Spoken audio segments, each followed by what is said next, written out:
Uma saudação a todos! Meu nome é Emerson Borges. Sou bacharel em História e por mais de 20 anos fui ministro religioso. Sou escritor desse livro, A Bíblia sob Escrutínio. E também sou o criador desse canal no YouTube, como também do Instagram, do site e do Facebook Deuses e Homens. Neste vídeo de hoje, nós vamos responder às perguntas mais feitas pelos religiosos quando confrontados com a ideia da inexistência de Deus. Normalmente, os religiosos, quando confrontados com a ideia de que Deus não existe, eles reagem com as seguintes perguntas. Normalmente eles falam assim: se Deus não existe, o universo surgiu do nada? Como pode algo surgir do nada? Muitos até expressam da seguinte maneira: é preciso muita fé para acreditar na teoria do Big Bang. E ainda lançam esse questionamento: se o Big Bang é verdade, então o que existia antes do Big Bang? Você já viu algum religioso fazer esses questionamentos? Eu já vi muito. E hoje, nesse vídeo, nós vamos responder a todos esses questionamentos que normalmente os religiosos fazem ao serem confrontados com a ideia da inexistência de Deus.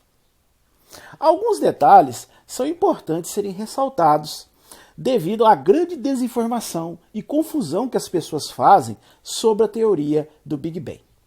Por isso, vamos falar aqui sobre 7 esclarecimentos fundamentais para se entender o Big Bang.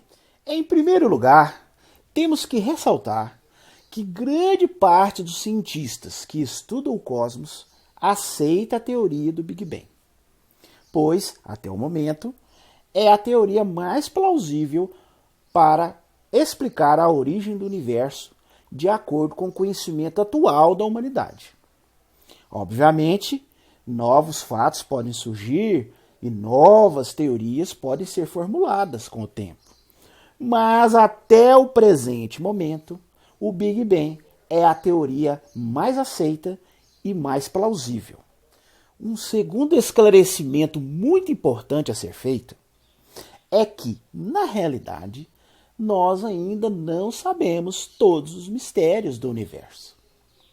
A ciência já fez grandes avanços nos últimos 100 anos, mas ainda há muita coisa a se descobrir.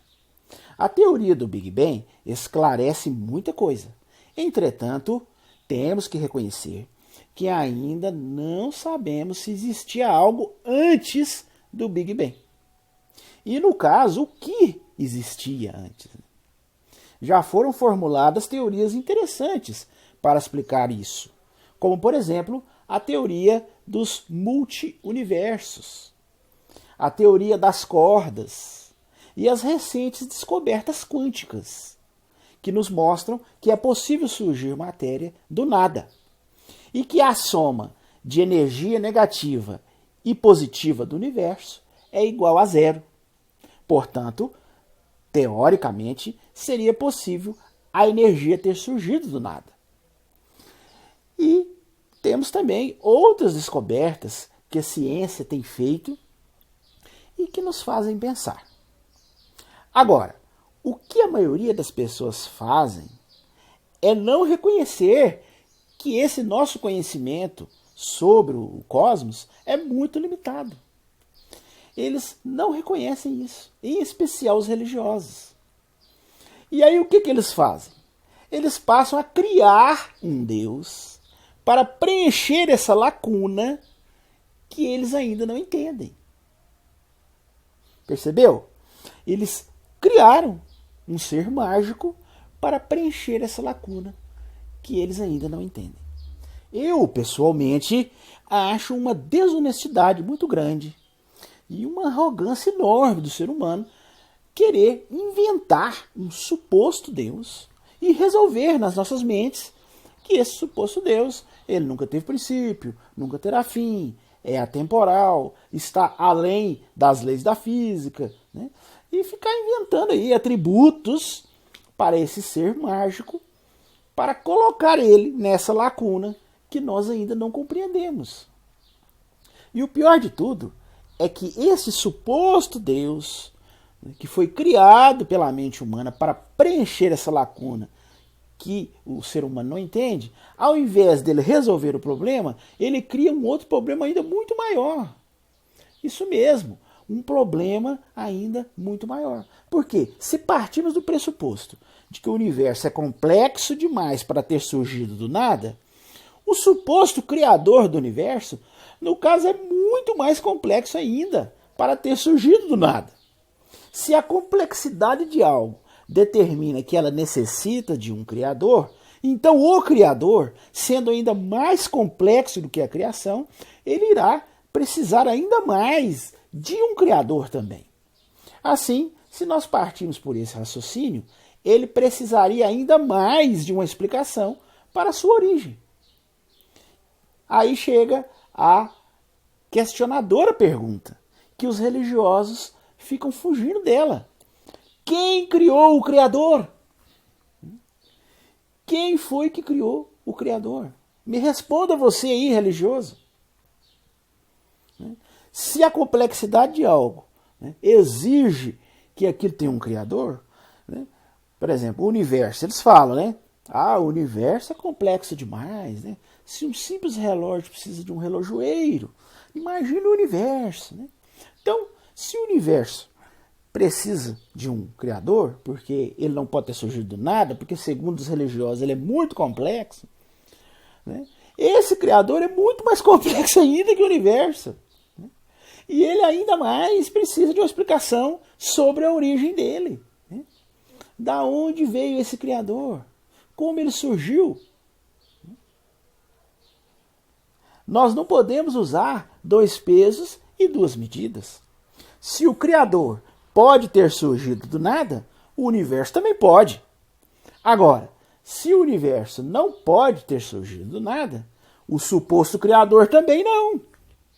Você aí entende a regressão infinita que nos leva esse suposto Criador, esse suposto ser mágico que o ser humano inventou em sua mente para preencher essa lacuna que ele não entende? Além disso, se o suposto Deus, que o ser humano criou em sua mente, se esse suposto Deus, segundo os religiosos, se esse suposto Deus sempre existiu, porque muitos religiosos falam assim, não, mas o Criador, ele sempre existiu, ele nunca teve um princípio, ele sempre foi, sempre é e sempre será. Então, se o Criador sempre existiu, o universo também pode, podemos considerar a possibilidade dele também ter sempre existido. Aí, uns religiosos falam, mas segundo a teoria do Big Bang, ele teve um início. Bem, a teoria do Big Bang diz que o início do tempo, como nós conhecemos hoje, surgiu nesse ponto denso, onde houve a expansão de energia, e dessa energia foi formada a matéria com o esfriamento, com o tempo, e dessa matéria foram formando o universo que hoje nós conhecemos. Agora, o Big Bang não entra na questão do que existia antes dele, ou se existia algo antes dele. E há teorias também, como a teoria dos multiuniversos, que teorizam que o nosso universo pode ser apenas um no meio de milhões de universos, que surgem e desaparecem num ciclo infinito.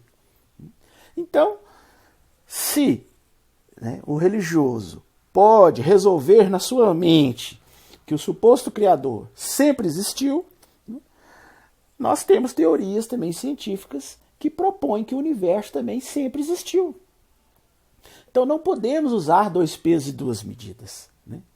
Não podemos dizer assim, não, o universo tem que ter um início. E quando fala de Deus, não, Deus nunca teve um princípio. Então, eu estou usando dois pesos e duas medidas. Se o universo teve um princípio, Deus também tem que ter um princípio, ainda mais ainda há mais necessidade de ter um princípio, visto que ele é mais complexo do que o universo. Agora, se Deus nunca teve um princípio, então o universo também podemos considerar a hipótese dele também nunca ter tido um início, dele sempre ter existido. Um terceiro ponto que não podemos deixar de ressaltar aqui é que a teoria do Big Bang não postula que o universo surgiu do nada.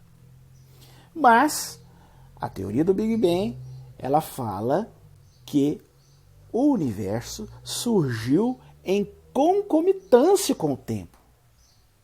Quer dizer, junto com o tempo. Sendo assim, segundo a teoria do Big Bang, não existe um momento anterior ao Big Bang. Ou pelo menos a ciência ainda não sabe o que existia antes do Big Bang. Uma vez que antes pressupõe tempo. E, segundo a teoria do Big Bang, o tempo e espaço ele iniciou ali junto com essa expansão. E a ciência ainda não sabe dizer se existia algo antes do Big Bang e o que existia antes do Big Bang. Então, a questão é essa. A ciência, ela está buscando conhecimento, já fez grandes avanços nos últimos 100 anos. Pense bem, o que o ser humano sabia do cosmos há 100 anos atrás?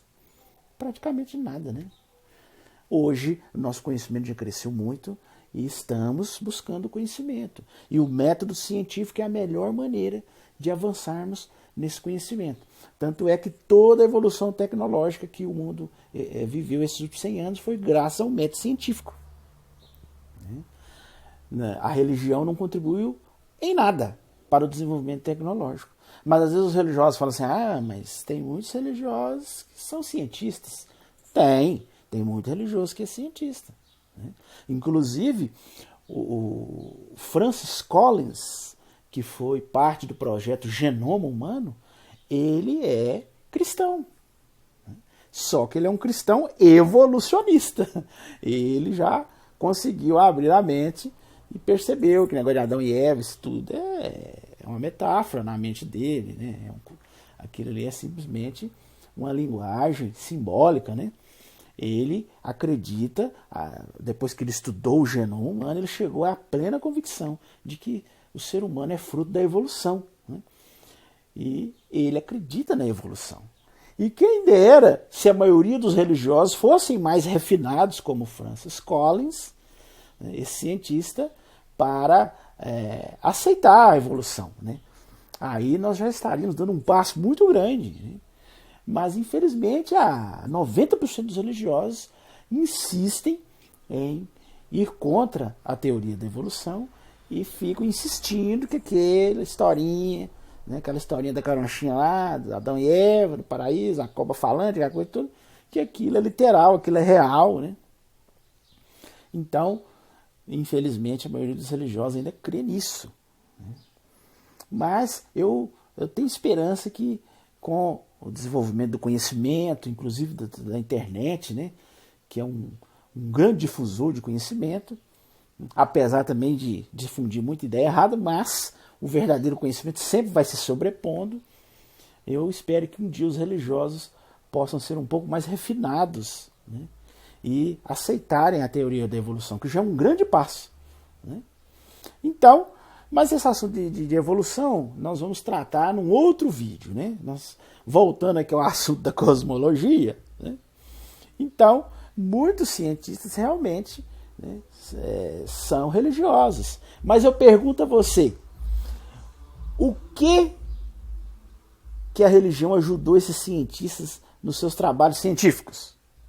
Que dogma religioso, eu lhe pergunto, ajudou, por exemplo, o cristão Francis Collins, do Projeto Genoma, no seu estudo do genoma humano? O que é a Bíblia? O que passagens bíblicas ajudou ele no estudo que ele estava fazendo? Ou qualquer outro cientista cristão, que passagem bíblica ajudou esse cientista cristão a conseguir desenvolver os seus estudos e fazer suas descobertas? Eu pergunto a você, né, que dogma da religião, né, contribuiu ou auxiliou esse cientista cristão, né, nas descobertas científicas que ele estava fazendo? Nenhuma.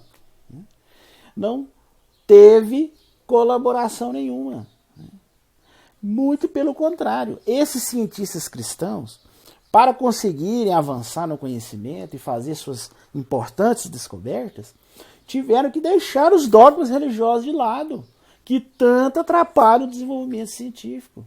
Tiveram que deixar, né, os ensinos primitivos e tribais da Bíblia de lado, né, para que suas mentes pudessem se abrir ao conhecimento e para que eles conseguissem, né, fazer as suas descobertas científicas. Além disso, muitos desses cientistas cristãos permaneciam ligados à religião na época para terem recursos para desenvolver os seus estudos.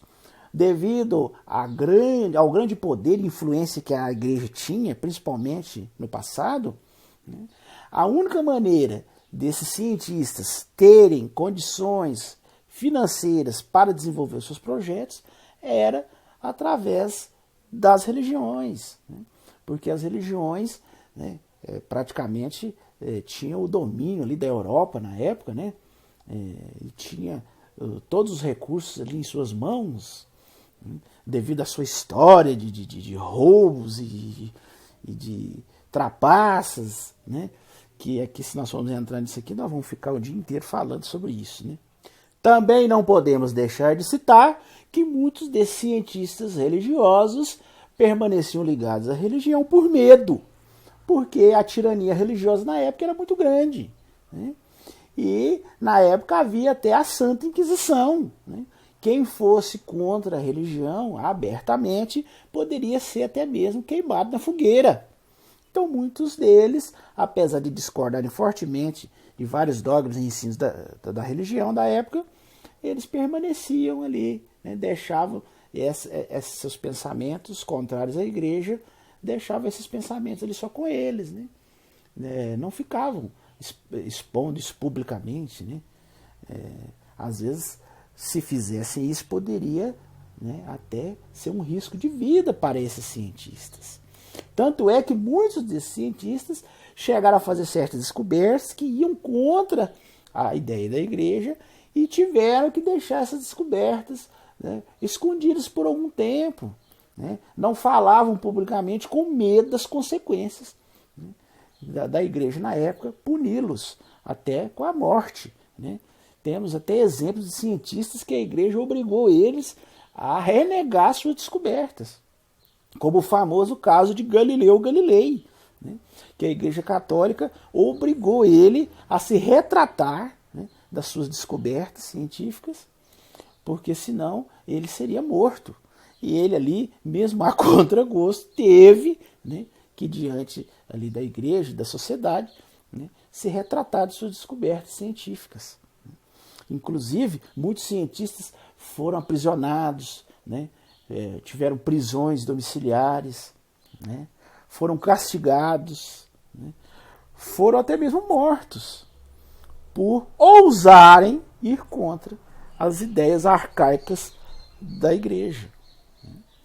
Mas, felizmente, com o tempo, né, graças às ideias iluministas, né, do século XVII, do século XVIII, né, hoje nós conseguimos acabar com esse poder tão grande da religião, apesar que a religião ainda tem um poder considerável, né, inclusive em muitos países, inclusive no nosso, infelizmente, né, que é um motivo de atraso, né, infelizmente, do nosso país.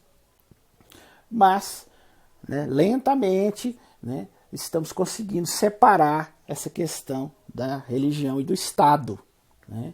E isso tem contribuído muito para o avanço das descobertas científicas, porque hoje já não tem mais aquela sombra negra da igreja, né, intimidando os cientistas, ameaçando, né, obrigando eles, às vezes, a deixar suas descobertas ali, né, só para eles.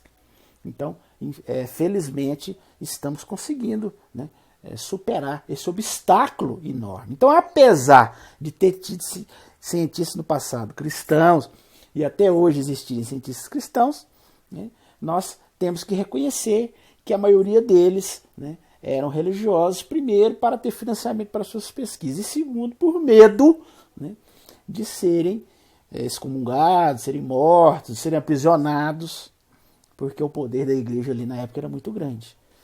E hoje, felizmente, estamos conseguindo nos desvencilhar disso, e isso tem sido muito bom para a ciência, né? A ciência agora está mais livre para desenvolver os seus conhecimentos científicos sem aquela opressão, né, da igreja atrapalhando, né, como fez durante muitos séculos. Um quarto esclarecimento que se faz necessário aqui na questão do Big Bang é sobre o termo nada, né? Nada surge do nada.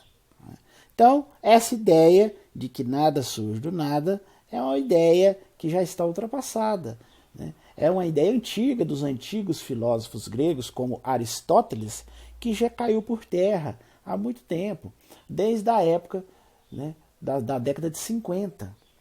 Porque o ser humano, com a sua visão limitada, por exemplo, antigamente, ele olhava para um determinado objeto e às vezes ele via ali só aquele objeto, mas ele não conseguia ver ali sem a ajuda do microscópio. Depois que surgiu o microscópio, ele passou a entender que às vezes existiam outros organismos minúsculos ali que o nosso olho nu não conseguia discernir e nem ver. Só com os microscópios é que o homem começou a se inteirar da questão da existência de bactérias, de vírus, de fungos, etc. E sobre a questão cosmológica, é da mesma forma, né?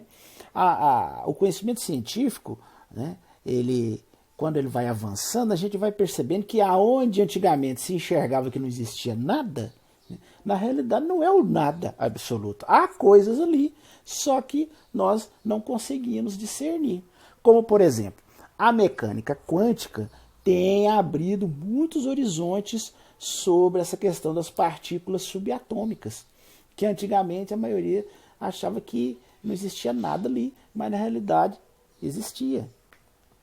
E desse mundo subatômico, né, ali acontece o surgimento e o desaparecimento de coisas simplesmente do nada, né? Na mecânica quântica existe isso, né? Já foi comprovado pela ciência de que partículas subatômicas surgem e desaparecem simplesmente do nada, a todo instante. Então, essa questão de nada surge do nada, né, na realidade, esse nada aí vai muito do que a gente consegue entender, né? Assim como você pegar ali, né, um tecido humano e você, sem o microscópio, não consegue ver ali as bactérias, os vírus, as células, as moléculas. Então, a mesma coisa na cosmologia. O que antes era considerado o nada absoluto, na realidade, não é bem o nada, né? A gente, se for aprofundando mais como a ciência aos poucos vai galgando isso aí, estamos conhecendo coisas minúsculas, né? Estamos tendo agora conhecimento sobre o mundo subatômico, né, na mecânica quântica, que tem descoberto coisas maravilhosas, coisas que às vezes a nossa mente, né, jamais poderia conceber, como por exemplo partículas subatômicas surgirem e desaparecerem ali do nada, né? Surgir em um lugar, desaparecer, aí de repente surge em outro lugar. Então, imagine o quanto que a gente ainda pode aprender mais sobre isso, né? Sobre a mecânica quântica, sobre as partículas subatômicas, né? E talvez vamos entender, né, mais à frente, no futuro, com o desenvolvimento dos estudos, coisas que talvez hoje nossa mente não consegue, né, perceber ou assimilar, como essa questão de as coisas surgirem do nada, né? E o que é realmente o nada. E, relembrando, o Big Bang ele não entra nessa questão, né, do que existia antes. Então ele não afirma que tudo surgiu do nada. O Big Bang simplesmente se propõe a explicar como foi o desenrolar dos acontecimentos né, a partir dessa expansão de energia, daquele ponto extremamente denso que expandiu. Né, e expandiu energia aí, né, e essa energia com o tempo, com bilhões de anos, foi se resfriando, né, e transformando em matéria. Então o Big Bang se propõe a explicar isso, né, os acontecimentos que se desenvolveram depois dessa expansão. Agora, antes, ainda temos muito o que aprender, e a ciência ela é humilde a esse ponto de reconhecer que tem coisas que ainda nós não entendemos, né? E isso não é fraqueza, né? Na realidade, a ciência ela é movida por isso, é pela incerteza. É a incerteza que nos leva a querer conhecer mais, aprender mais, aprofundar mais nos assuntos. Que é justamente o contrário da religião, que já sabe de tudo, já tem certeza de tudo, né? E não tem motivação para querer saber mais, para querer aprofundar mais. Além disso, a teoria do Big Bang não diz que o universo se originou de uma explosão propriamente dita, né? Esse nome Big Bang, né, que seria Big grande e Bang explosão, né, a grande explosão, ele é um termo que foi usado, mas ele não é um termo assim correto nessa questão, né? Não é o melhor termo para se usar. Por quê? Porque na realidade a ocorrência de uma explosão pressupõe a existência de alguma coisa anterior que explodiu em um meio pré-existente, né? Visto que, segundo a teoria do Big Bang, o universo e tudo que existe surgiu desse ponto inicial, então não haveria o bang, né? Ou a explosão propriamente dita, né? Na realidade, um termo que explica melhor isso seria uma expansão e não uma explosão, né? Porque, inclusive no espaço, né, não existe barulho, né, não existe som no vácuo, né? Então não tem como haver uma explosão, né? Na realidade, esse é um termo que foi usado lá no passado e que pegou, e hoje todo mundo usa esse termo Big Bang, mas o mais correto seria dizer a grande expansão de energia, né, que houve no início. Esse seria o termo mais apropriado para darmos um nome, né, a esse fenômeno. Um quinto esclarecimento sobre o Big Bang que precisa ser dado aqui é que o Big Bang não gerou os planetas e as galáxias como nós conhecemos hoje, né? Porque os religiosos, dentro do seu pouco conhecimento sobre o assunto, falam: antes já se viu uma explosão criar alguma coisa. Então, essa expressão denota falta de conhecimento sobre o assunto, porque na realidade não foi a explosão que criou as coisas. Na realidade, como eu já disse anteriormente, não foi uma explosão, foi uma expansão. E essa expansão de energia que se deu, né, porque no início havia um ponto minúsculo que continha toda essa energia e ela se expandiu, né? E com o tempo, não foi automaticamente, foi expandindo energia, já foi formando os planetas. Não é assim, né? Isso é um termo errado, é uma ideia errada que os religiosos fazem. Essa energia, ela se expandiu e com o tempo, após muito tempo, foi se resfriando, né? Através do resfriamento é que começou a surgir as primeiras matérias, né? Segundo o cientista Stephen Hawking, ele demonstrou que um buraco negro, ou uma singularidade, pode expandir liberando energia. A ciência não pode dizer ainda o que houve antes dessa expansão, como eu já disse aqui, ou o que gerou essa expansão. Se é que se pode dizer isso, né? Que alguma coisa gerou, né? Mas esse ponto super denso, né, que precipitou, né, tudo isso aí, né, que expandiu essa energia, que com o tempo foi resfriando e começou a surgir as primeiras matérias, que com o tempo foram se juntando e surgindo os primeiros sóis, os primeiros planetas, né, e assim sucessivamente, as primeiras galáxias, né? Então, podemos dizer, essa teoria do Big Bang, ela se limita a explicar o que houve depois dessa explosão, da explosão em diante, né? Tudo isso através de estudos e através de análises, né? Agora, o que houve antes, né, a ciência, né, é humilde o suficiente para reconhecer que não sabe ainda. Não tem entendimento ainda sobre isso, mas está buscando um entendimento. Diferentemente da religião, que acha que já sabe tudo, né? E que não precisa pesquisar mais nada. Então fica parado no tempo. Um sexto esclarecimento fundamental para entendermos o Big Bang é que essas singularidades, como a que originou o Big Bang, elas existem hoje mesmo. Porque muita gente pensa assim, tem que ter muita fé para acreditar nesse Big Bang. Mas não é verdade, não tem que ter fé. Você tem que ter conhecimento. Você tem que entender, né? A singularidade que deu início ao Big Bang, ela existe hoje, né? E são mais comuns do que você pensa. Há um monte delas aí acima de nós agora mesmo. Só na nossa galáxia existe 10 milhões de singularidades. Só que você conhece por um outro nome e você ainda não ligou as coisas. Essas singularidades que eu estou falando chamam-se buracos negros. Esses ralos cósmicos que sugam tudo que aparece em seu caminho são basicamente pontos onde a força gravitacional é infinita. Para entender melhor um buraco negro, o melhor jeito é aprender uma receita de como construir um buraco negro. Então, vamos construir um buraco negro aqui. Você vai ver, você vai entender melhor essa questão. Pegue aí, vamos fazer uma análise aqui. Pega 1 milhão de planetas terras e mistura tudo, funde tudo, numa só bolona. Assim. Aí vai dar uma massa equivalente a 3 sóis, né? Uma massa que equivale a 3 do nosso Sol. Quanto maior a massa de alguma coisa, maior a gravidade, correto?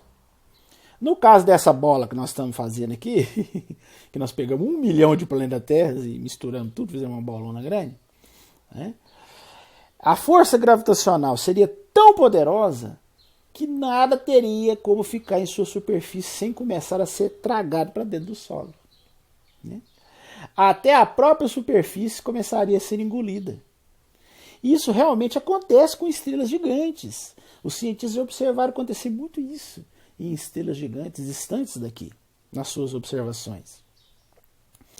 Elas, quando morrem, né, estrelas bem maiores que o nosso Sol, quando elas morrem, nesse processo digestivo, aí, por assim se dizer, né, a bola vai diminuindo de tamanho, ficando cada vez mais densa, e a força gravitacional vai se concentrando, puxando mais matéria para dentro dessa bola, né? Aí uma hora a gravidade vai ter sugado tudo, né? Aí não vai existir mais nada ali. Será um ponto de dimensão zero, né? Nem a luz escapa, ela é sugada para dentro. É uma singularidade aí que nós acabamos de criar, né? Assim como essa primeira singularidade, né, que deu início ao Big Bang.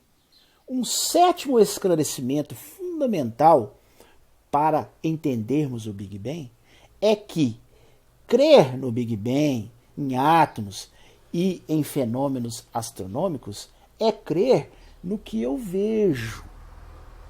Eu vejo o Big Bang e fenômenos astronômicos quando meço, por exemplo, o efeito Doppler em galáxias. Eu vejo o Big Bang quando eu observo os blue shifts, que é o decréscimo no comprimento de onda ou o aumento da frequência em quase todas as galáxias. Eu vejo o Big Bang numa supernova. Eu vejo o Big Bang numa estrela anã branca. Eu vejo o Big Bang em todo lugar, em todo o cosmos. Eu vejo o Big Bang quando estudo um buraco negro, por exemplo. Eu vejo o átomo quando a espectroscopia me mostra o comportamento da molécula e consigo comprová-lo por equações, como por exemplo a equação de Schrödinger, o princípio da incerteza de Heisenberg e a equação de Le-Broglie. Eu vejo milhões e milhões de anos de evolução quando faço a datação de carbono 14 e as datações radiométricas em fósseis e muitas outras estruturas geológicas. Eu vejo que o universo não tem apenas alguns milhares de anos, como afirmam muitos religiosos, mas sim 13 bilhões de anos. O Big Bang é explicado pela mecânica quântica. Portanto, aceitar que o Big Bang é verdadeiro não é uma questão de fé, mas antes uma questão de evidências. Uma questão de evidências descobertas pela ciência, que a religião, durante muito tempo, tentou de todas as formas coibir e atrapalhar. Mas mesmo assim, né, muitos cientistas, mesmo religiosos, conseguiram, apesar, né, daquela sombra negra da religião, tentando intimidá-los, tentando atrapalhá-los, eles conseguiram passar por cima de tudo isso. No final, a grande questão não é acreditar no Big Bang, mas sim entendê-lo. Essa é a grande questão. A grande maioria dos religiosos não tem condições, né, de entender o Big Bang. Né? Não tem ainda condições para analisar tudo isso. Por quê? Porque não querem entender. Preferem ficar na ignorância. Né? Preferem o caminho mais fácil, né? Que é o caminho religioso. Eu vou ficar aqui, né? Deus e pronto. Né? A explicação de tudo é Deus. Acabou. Facinho, né? Então, o religioso, ele tem uma preguiça mental, né? Ele tem preguiça de estudar, de aprofundar nos assuntos. Né? Ele tem uma preguiça de entender melhor aquilo. Né? A cabeça dele começa a doer. Né? A mente dele não consegue conceber. Né? Porque a maioria dos religiosos não estudaram profundamente, né, todos esses pontos aqui que eu falei. Então, infelizmente, eles preferem, né, o caminho mágico, né, o caminho mais fácil, que é o caminho da religião, que acha que sabe tudo, né, inventaram um ser mágico, né, para colocar nessa lacuna que eles não entendem, ao invés de pôr em suas mentes para trabalhar, estudar profundamente, né, para entender melhor essas questões. Mas, felizmente, muitos cientistas têm trabalhado e têm feito descobertas maravilhosas. Basta você pesquisar. A internet hoje é um campo enorme, né, de divulgação científica.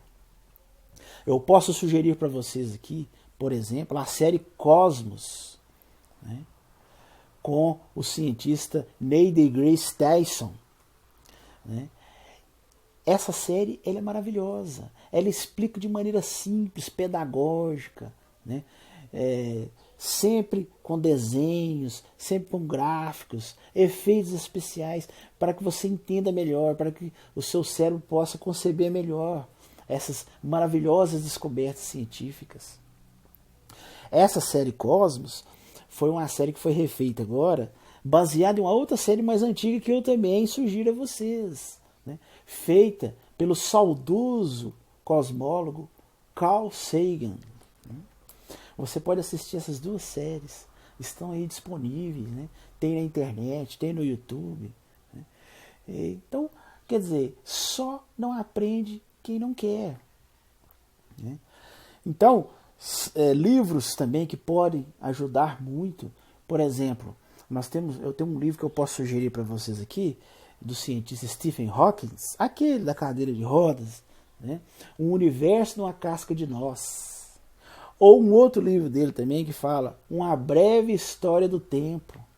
São livros que explicam, assim, procuram para aqueles que estão começando a entrar nesses assuntos cosmológicos com uma linguagem simples, mais fácil, né? Para que a pessoa possa começar a entender, para que a pessoa possa começar a compreender esses assuntos. Né?